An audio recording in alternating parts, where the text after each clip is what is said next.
The governor of New Mexico cancels the state's indoor mask injunction. Until now, New Mexico and Hawaii had been the only states that had yet to set a date for lifting their mandate. Washington's governor was expected to announce a date on when the indoor mandate would lift later Thursday. As in other states, coronavirus infections in New Mexico have been declining. The governor cited reduced COVID-19 risk and removed her mask. Most of the Democratic governor's allies and cabinet members also took off their masks following the announcement, including Health and Human Services Secretary Dr.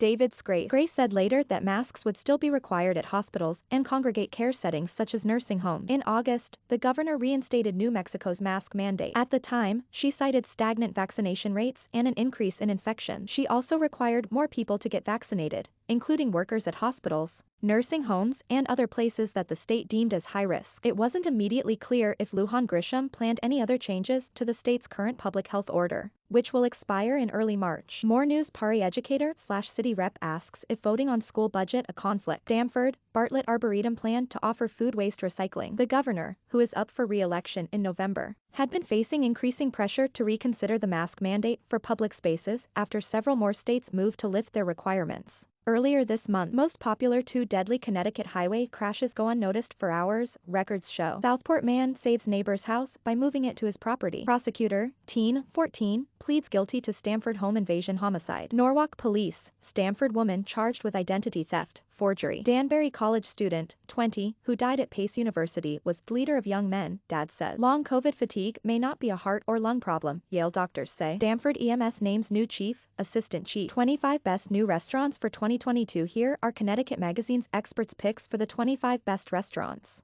that opened since the start of 2020. State Senator David Gallegos, a Republican from southeastern New Mexico, was among those leading the charge against the mandate. In early February, he sent a letter to education officials saying New Mexico was one of the last holdouts to accept the widespread conclusion that there was little data to support the continued use of masks in school. As a state, we must begin our transition to normalcy now, beginning with our kids who are most resilient to the virus and most impacted by masking and lockdowns, he wrote. Whitney Holland, president of the American Federation of Teachers New Mexico, said Thursday that individual school districts will have the choice whether to maintain masking. She said the union has always maintained the best decision-making happens at the local level. We see today's announcement as a sign of progress in our shared fight against the COVID-19 pandemic, and we will continue our efforts to empower our members to make the decisions which are best for themselves, their students, and our communities, Holland said.